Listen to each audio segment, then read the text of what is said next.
Assalamualaikum warahmatullahi wabarakatuh. Teman-temanku semua, pecinta ikan nila, ikan lele, ikan gurame, dan semua jenis ikan. Kembali lagi dengan saya di channel Soleh Farhan 879. Sebelumnya, seperti biasa, saya akan berbagi doa untuk teman-teman. Jadi saya doakan mudah-mudahan teman-teman semuanya sukses, sehat selalu. Yang belum menikah, cepat ketemu jodohnya. Yang belum punya pekerjaan, semoga cepat dapat pekerjaan.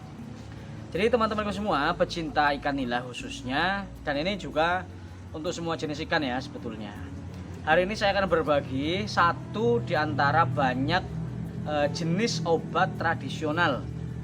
Nah, kali ini saya akan berbagi obat tradisional untuk penanganan borok pada ikan. Borok, juga kemudian ada pembengkakan dan lain sebagainya. Jadi obat ini saya itu sebetulnya sudah hampir lupa karena sudah saking lamanya, dan saya kembali memotret tulisan-tulisan itu. Saya baca, kemudian saya jadi ingat kembali. Nah, hari ini yang saya gunakan ini adalah pohon cimplukan ya. Pohon cimplukan ini teman-teman bisa melihat pohon cimplukan ya, daunnya, batangnya, juga buahnya. Nah, daun cimplukan ini yang akan saya gunakan untuk pengobatan atau bahkan pencegahan ikan terkena penyakit borok, juga terkena penyakit radang, penyakit bengkak, juga penyakit kemerahan. Tuh teman-teman, pakai cimplukan ini. Nah, saya memang catatan ini harus sering diulang ya. Jadi sesuai dengan catatan saya, pohon cimplukan ini mengandung asam klorogenat, kemudian elaidit acid, dan pisalin. Nah, yang mana kandungan-kandungan ini bisa digunakan untuk menghilangkan bakteri ya. Menghilangkan bakteri, kemudian bisa mencegah peradangan dan juga penyakit borok dan kemerah-merahan. Ini teman-teman, yang barangkali belum tahu seperti apa pohon cimplukan, seperti ini. Nah, ini dia buahnya berkantong ya. Kalau dibuka dia ada pentilnya. Ini pentilnya. Yes. Ini teman-teman. Ini pentil seperti ini. Nah, ini nanti masukkan semua menjadi obat. Nah, kemudian sekarang caranya menggunakan cimplukan ini untuk pengobatan ikan yang kena bercak merah. Nah, tapi alhamdulillah ikan saya nggak ada yang kena bercak merah karena sudah menggunakan obat yang lain. Maka saya hanya memberikan caranya saja, tidak praktek hari ini. Jadi begini caranya, teman-teman itu mengambil pohon cimplukan beserta buahnya, beserta daunnya. Kemudian nggak usah banyak-banyak lah, ini sudah banyak sekali nih. Kemudian direbus, direbus, nggak usah banyak-banyak airnya ya. Direbus ya paling 200 ml atau 300 ml lah ya.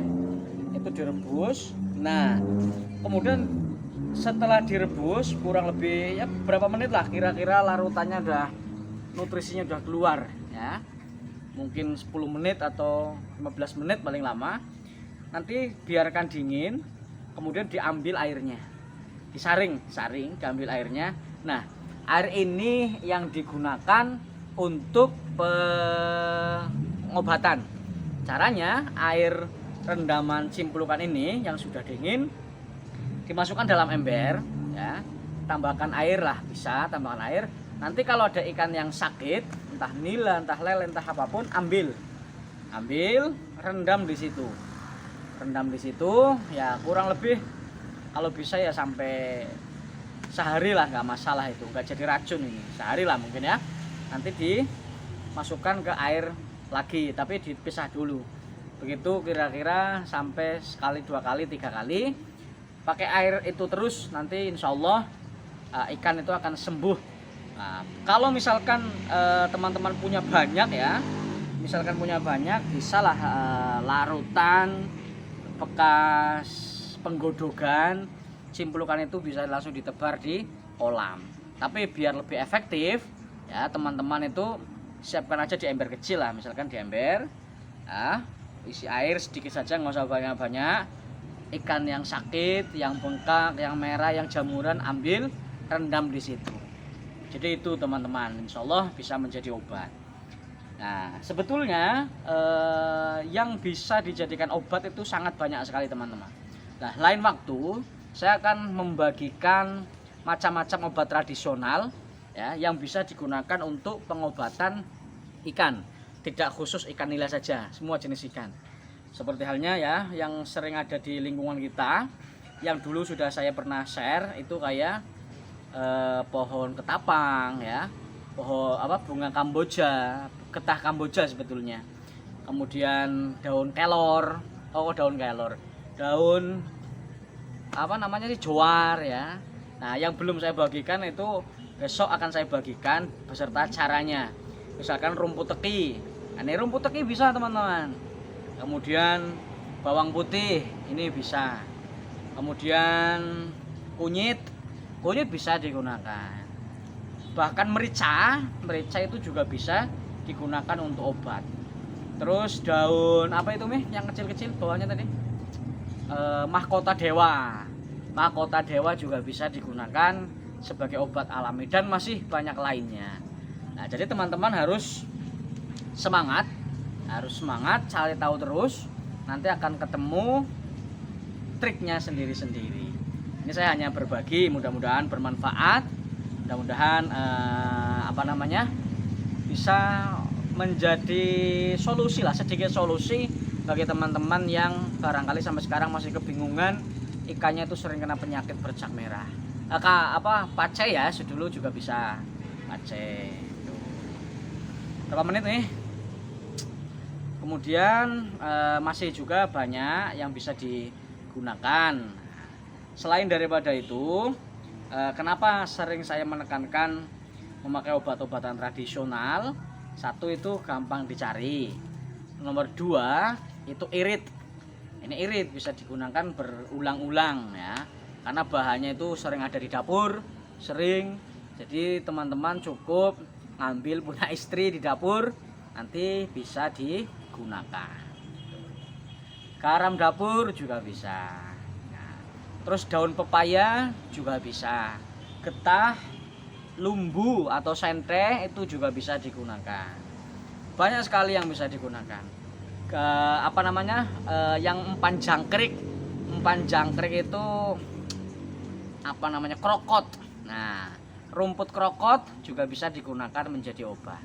Cara-caranya seperti apa? Nah nanti akan saya bocorkan. Yang jelas teman-teman harus selalu mengikuti channel YouTube saya, dan tonton, jangan dilompat-lompat, dan kalau bermanfaat itu dibagikan kepada yang lain gitu teman-teman.